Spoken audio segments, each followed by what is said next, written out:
Oi pessoal, tudo bom com vocês?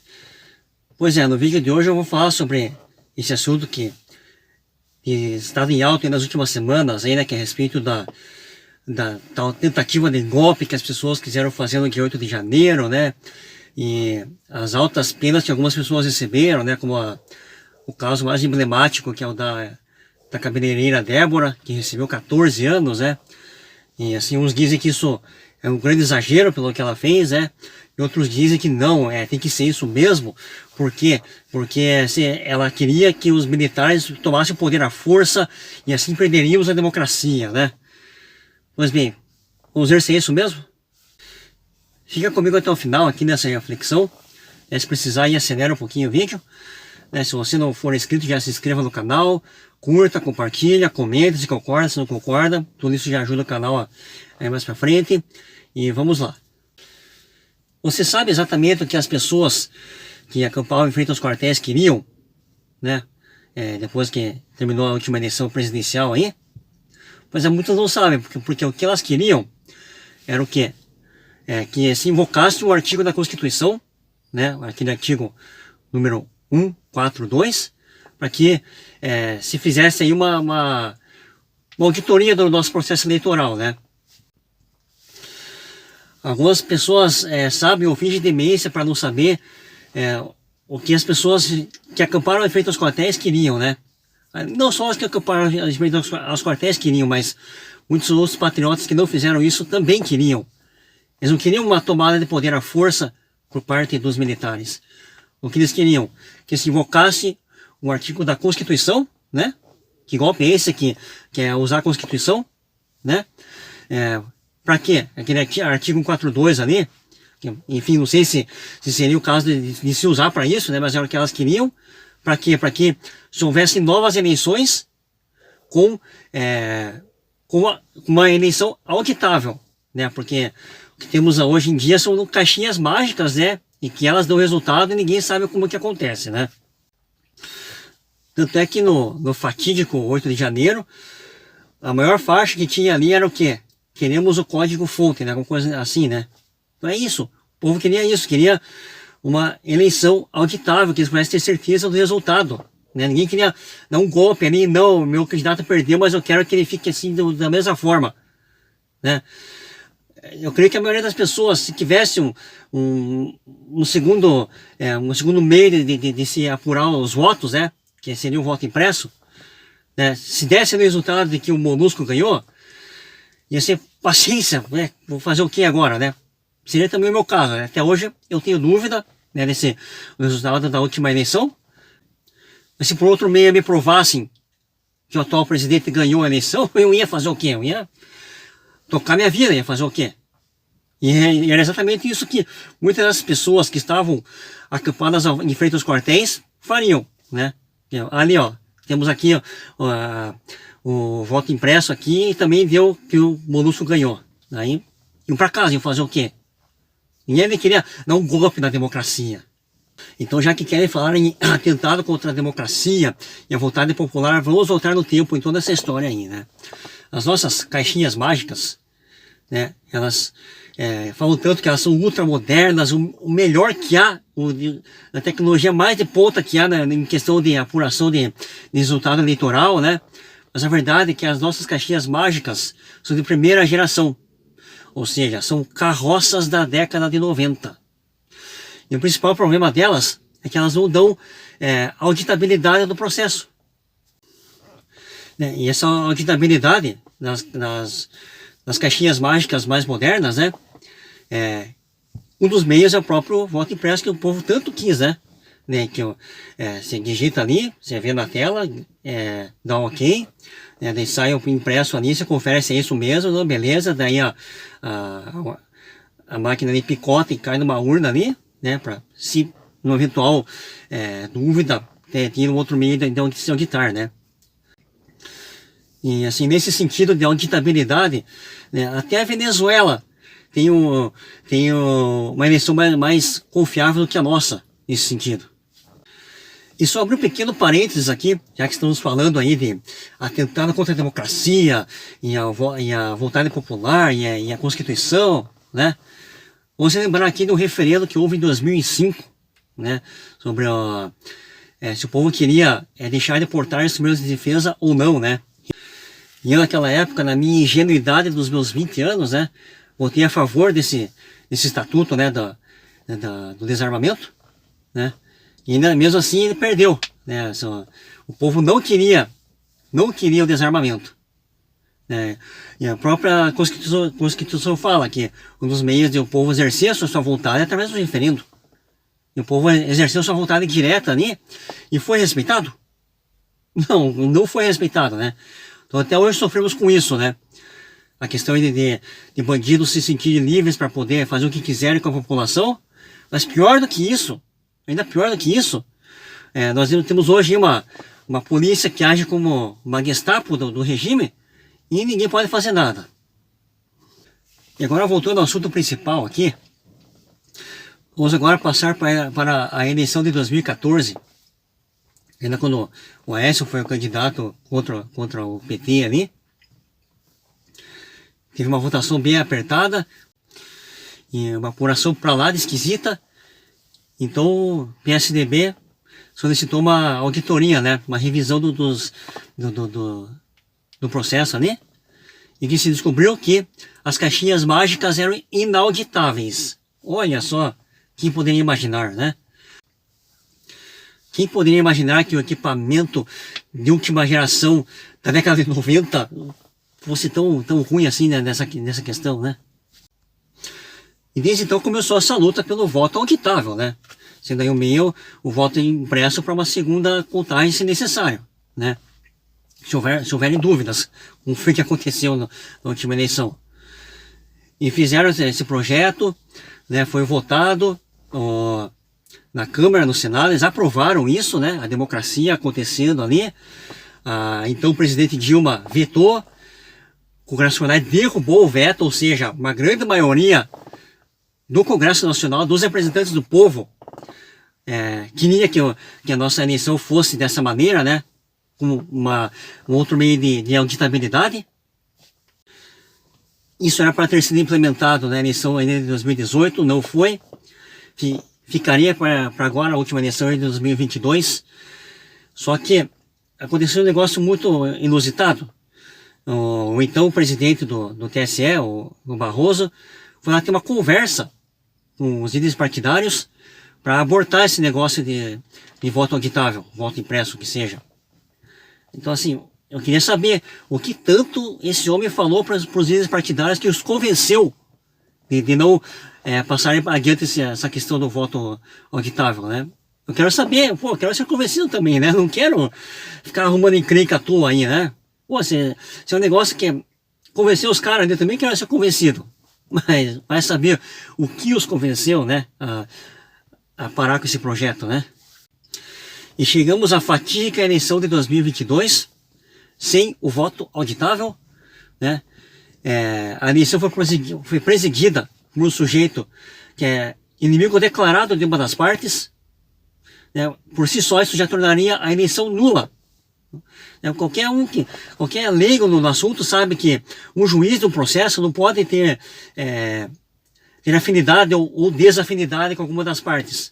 No entanto, tivemos aí o presidente do TSE, que é inimigo declarado de um dos candidatos, presidiu o processo eleitoral, né? Foi conduzido de uma maneira bem parcial, né? Favorecendo mais um lado que o outro. Por si só, isso já seria motivo de se anular uma eleição num país minimamente sério, né? Mas não foi o que aconteceu. Veio a apuração também para lá de esquisita, né? Sempre acontece isso desde 2014, né?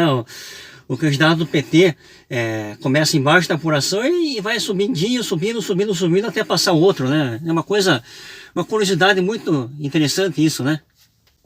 E mais uma vez tivemos uma eleição em que o povo teve dúvida e não tinha como saber se foi isso ou não. E aqui eu quero colocar algumas questões que muitos não querem entender, né? Eles queriam saber das pessoas: você sabe que é o código-fonte? Não, eu não sei, eu não faço a menor ideia. E mais de 90% da população não faz a menor ideia, porque não somos técnicos da área. E essa que é a grande questão. por exemplo, pegar a decisão da Suprema Corte alemã a respeito de eleições. Ela entendeu que o cidadão, para ele participar de fato do processo, não é só ele ir lá e apertar o botãozinho e tchau. Ele tem que entender a forma com que é apurada os votos dele. Como que o voto dele é contado. Para ele, de fato, ser um cidadão que participa do processo eleitoral. Então, se você é a favor do nosso processo eleitoral aqui no Brasil, onde somente quem é especializado na área entende como é que é o processo, e a maioria do povo ali fica boiando sem saber como é que é, você não é a favor da democracia. Você é a favor da tecnocracia. Então, se você se diz defensor da democracia e acha que nosso processo eleitoral não precisa ser mudado, você não é a favor da democracia. Você é a favor da tecnocracia. Entenda isso. E no caso, nas eleições de 2022, foi a tecnocracia que ditou o resultado do processo eleitoral. O povo ficou satisfeito? Claro que não. Quanto tempo que o povo está pedindo por essa transparência, por essa democracia de fato em que o povo entende como são contados os votos? E aí, chegou o fatídico 8 de janeiro, né? Que tinha já um povo ali, já desesperado, para quem que eu vou recorrer? Para quem que eu vou recorrer para que a minha voz seja ouvida de fato? E depois temos ali também imagens, né?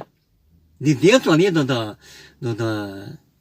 dos prédios dos três poderes, agentes do governo ali, com vários manifestantes ali, né? Existem imagens disso, por mais que finjam demência.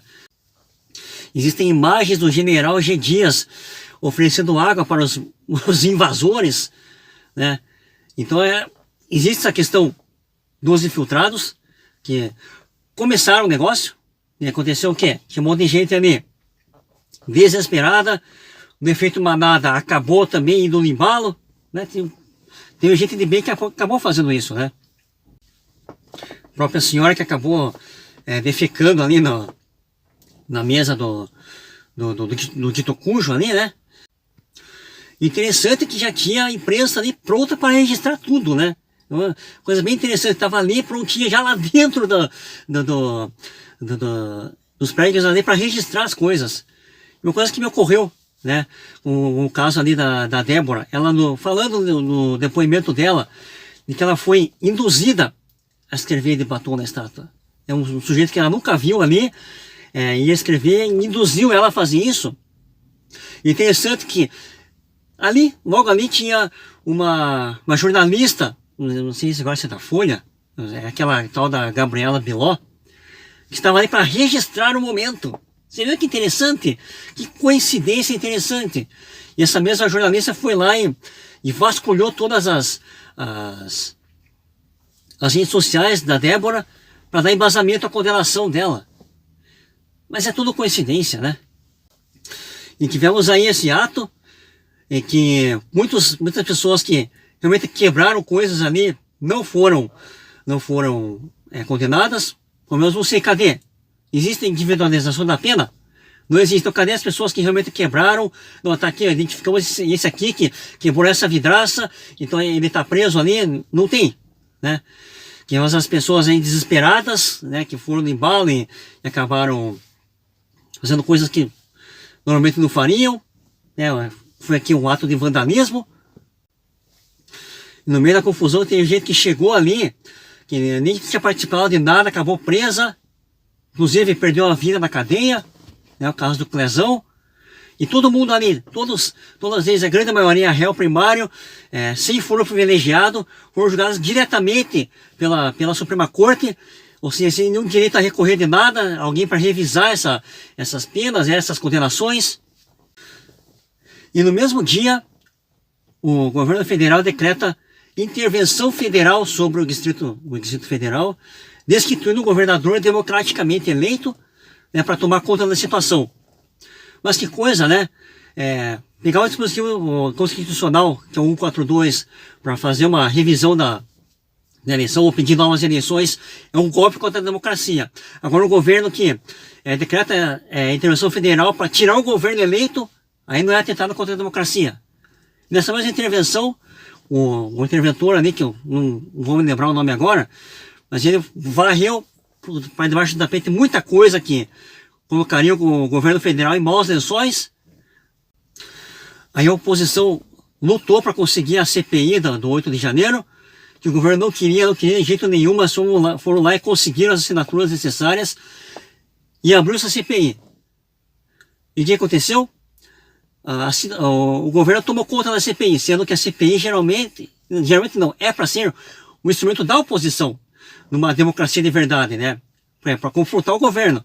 Só que nesse caso a CPI foi tomada pelo governo. A relatora dessa CPI foi uma afiliada política do então ministro da Justiça, que também fez coisas muito esquisitas nesse dia aí. Apagaram com imagens, sumiram coisas, né? As imagens ainda que tivemos acesso são bastante comprometedoras, mas estava lá uma amiga uma afiliada política desse cara, estava sendo a relatora da CPI. E uma das pessoas que o governo perseguiu nesse processo todo foi o coronel Naime, né? Não sei se alguém se lembra dele, mas ele foi perseguido. Por quê? Assim, ele é um coronel, uma patente alta ali da polícia do Distrito Federal, e ele foi lá botar a mão na massa para parar com o tumulto, né? Entrou em luta corporal com manifestante ali e tal, para parar o tumulto.